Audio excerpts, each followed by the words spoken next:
Morning, same to y'all. Lesper, huh? A Lesper? I tell you what, Less I spurt. knew a Lesper. Oh, Lesper. It's like an Okay. expert to I play thought on expert. Come on, Ross. I see that now. No, I see that. I thought you were playing. I thought it was a play on some kind of like Les Whisperer or something. No, you no, know? no, no, no, no. Like, Translator. But I tell you, I knew something definitely was going on when Les cut me off basically and stopped talking to me. That's when you know. That's when you know things are serious.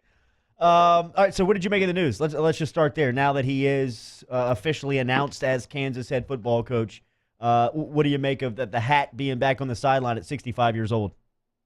Well, all the rumblings over the last, especially 2-3 weeks ago about this happening, I just kind of shook my head, like, come on, why would they want him? A 65-year-old man with an offense that people would call, old-fashioned and old school, and he's kind of a hard-headed, stubborn guy. Why would they want him, and why would he want them to go to a place that probably hadn't been to a bowl in a decade? I just thought there's no way this isn't happening. I had to kind of put my personal feelings aside a few days ago when I was looking obvious like this was going to happen, and I'm still kind of stunned. I watched the news conference yesterday. He's got the KU hat on and the red striped tie, and it's like, is this happening? It feels so weird. And so what does it do you think for Kansas? Like what is the bar for Les at Kansas? What do you think he needs to do in order for people to be like, okay, you know what, this has been a successful hire? Yeah, I think going to a bowl game every other year or so is probably pretty good. Early on, maybe in his first 3 years, if you could, or first 2 years or whatever, if you could see some progress, maybe not even a bowl trip. If you could see him get to that 4-win mark or that 5-win mark. It's been years since they've been there. This place, it's the struggle, and he'll stabilize things, I think, a little bit. I think he'll have as far as scholarship stuff, organizational, I think he'll have a lot of that stuff. And Jeff Long has promised him he wouldn't have taken this job if Jeff Long didn't promise him a good amount of resources. They're going to spend more money at Kansas football than they probably have ever. And, so I think that's a step in the right direction. No matter who you get as coach, that's a big deal, So, yeah, if you can, first couple of years, you could see that progress of 4 wins, 5 wins, somewhere around there. And then that third, fourth year, get to a bowl game and be competitive in getting to a bowl game every year, I think is a success. Yeah, speaking of kid-friendly memes, Jeff Long and Les Miles. Name a more iconic duo. Oh, wait. The amount of money they've been able to generate for each other has been spectacular. Now, one more on Miles going to Kansas. You mentioned the offense. That is the big thing that's stuck in everybody's craw, right? What kind of offense is Les going to run? What's interesting is, if you look at Les's career, Ross, and I know you've written about this, old school Les was a thrower. Like at Oklahoma State, at the beginning of his time at LSU, he threw the ball more than he ran it. I think it was that 08 year. Freaked him out. Yeah, that 08 year is the one that tarnished him. Do you think you see him go back to his more old school approach? Or I guess, yeah, that's a funny question because, his old school approach is actually more innovative than newer Les's offenses were. Well, yeah, his when he took over Oklahoma State, he calls that it was kind of comparable to him taking over Kansas. He mentioned that in the press conference. And he threw the ball. 01 and 02, his first 2 years at Oklahoma State, they were almost 50-50. Right down the middle as far as running and passing. Josh Fields, threw for over 3,000 yards. And then you look at his first 2 years at LSU, it was like, 55-45, 52-48. It was pretty close. And it did, I think you're right. And it's funny because you're not the only one I've heard say that 2008 season was one that did kind of impact how Les ran his offense the rest of the time at LSU.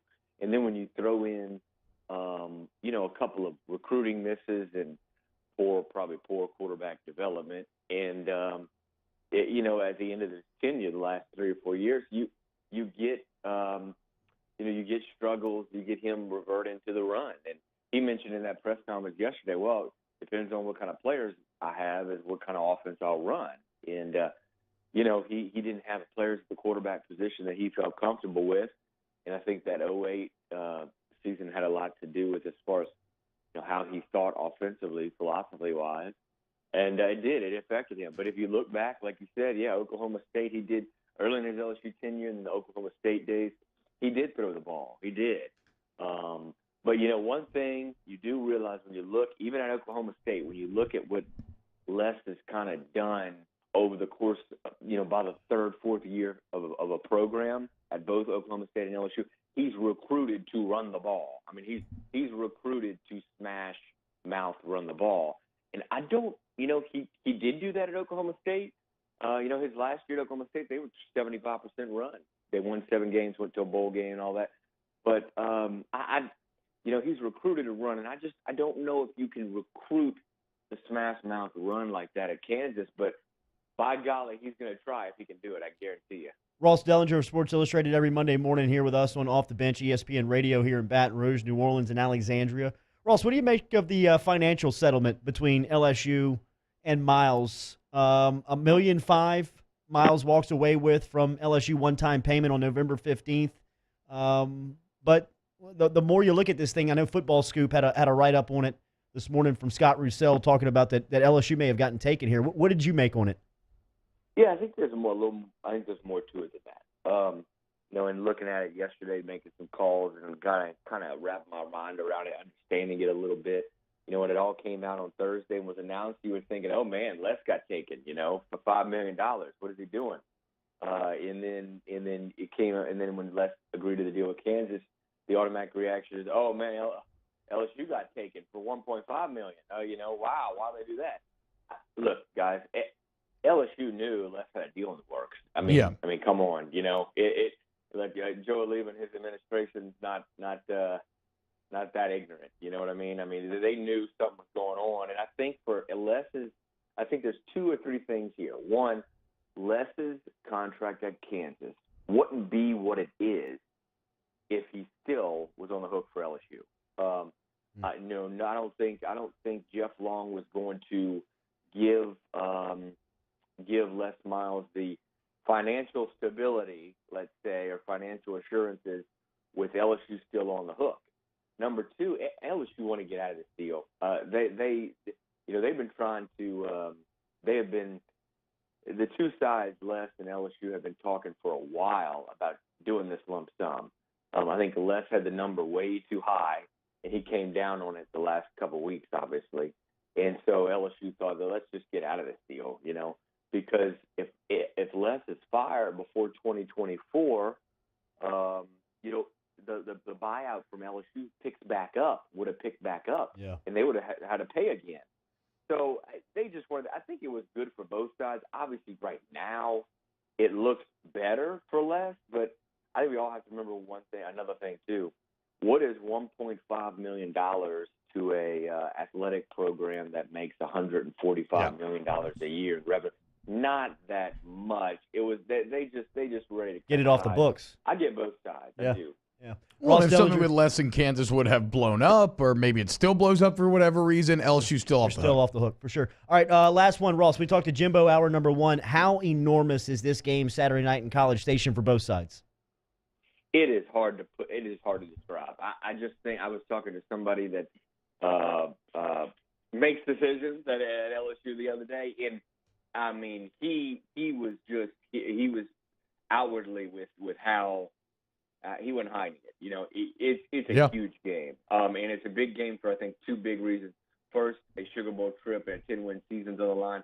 Second, it's beating a guy that so many fans and boosters and even some administration maybe wanted at LSU, and Jimbo Fisher maybe in 2015 and 2016 potentially too.